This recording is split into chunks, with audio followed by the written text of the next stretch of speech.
reading the parsha about the mitzvah of Hakel, that in the 8th year of the sabbatical cycle, on the first night of Chol Hamoed Sukkos, all Klal Yisrael would gather in the sanctuary on the Temple Mount, and they would hear the king read Mishnah Torah.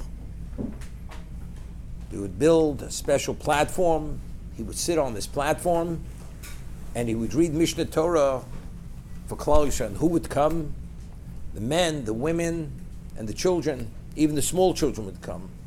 And what's the objective of listening to this reading of Mishnah Torah? The Torah tells us, "L'man yishmu u'leman yilmadu." They should hear and they should learn.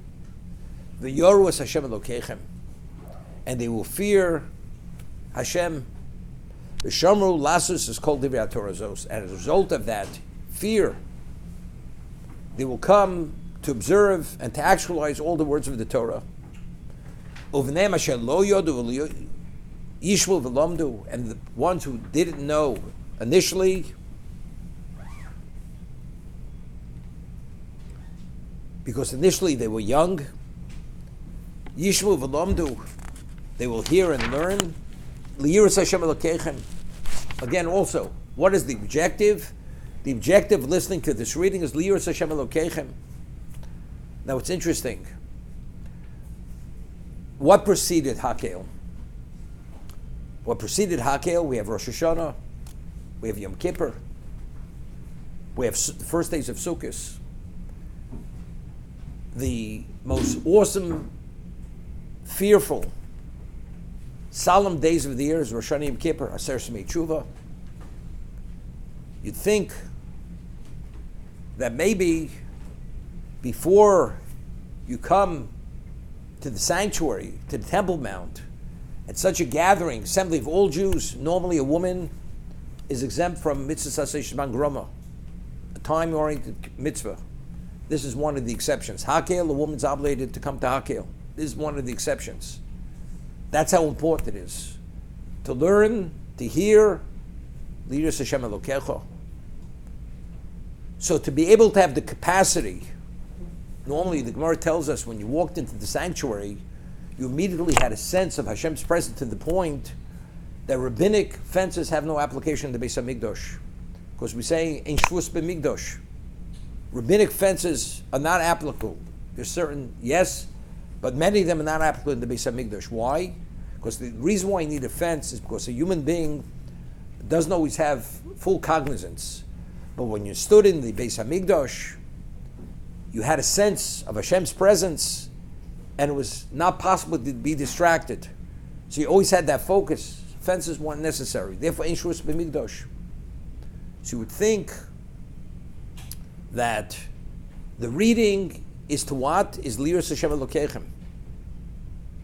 What had to Hakel be predicated on? You first had to stand in Yom Adin. You had to experience Aser Shemei Tshuva, which is Dirsh Hashem B'Motza B'Yoseh Korov. One merits a special Siyata D'Shmaya, because God is closer to us, and therefore we're able to supplicate Him, and He responds differently. Yom Kippur, which is the most awesome day of the year, Rachmim, and then we entered to Sukkos, and finally, now we have the capacity to hear the reading of the Torah, Liyiras Hashem Elokeichem. So we see it's not so simple.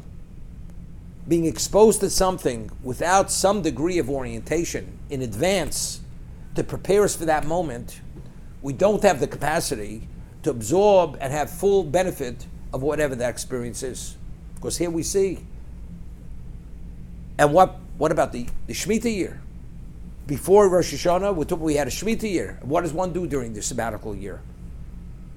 It's what? It's Kodesh L'Hashem. It's consecrated for God. One studies, and one is involved in what? In Avodas Hashem, reflecting on one's responsibility to God. So after all this, a year of introspection, a year of study, a Rosh Hashanah Yom Kippur, an Aser Shemei Tshuva, only then, when you enter into the Temple Mount, which is naturally, you have a sense of God's presence, that's not sufficient. Now you have to hear the reading of the Torah, Liyiras Hashem Elokeichem. So we see it's not so simple. Shlomo Melech tells us in Mishlei, Im tvachsheno kekesef uchamatmon tchapseno, that if you desire it, as you desire silver, and you seek it out like a treasure, as tov in Yiras Hashem, only then will you have a sense of Yiras Hashem. One doesn't come upon sensing God's presence, to fear Him, to revere Him, unless you really have a desire to apply yourself, no less than one pursues material wealth, and one is consumed with wanting to pursue that wealth.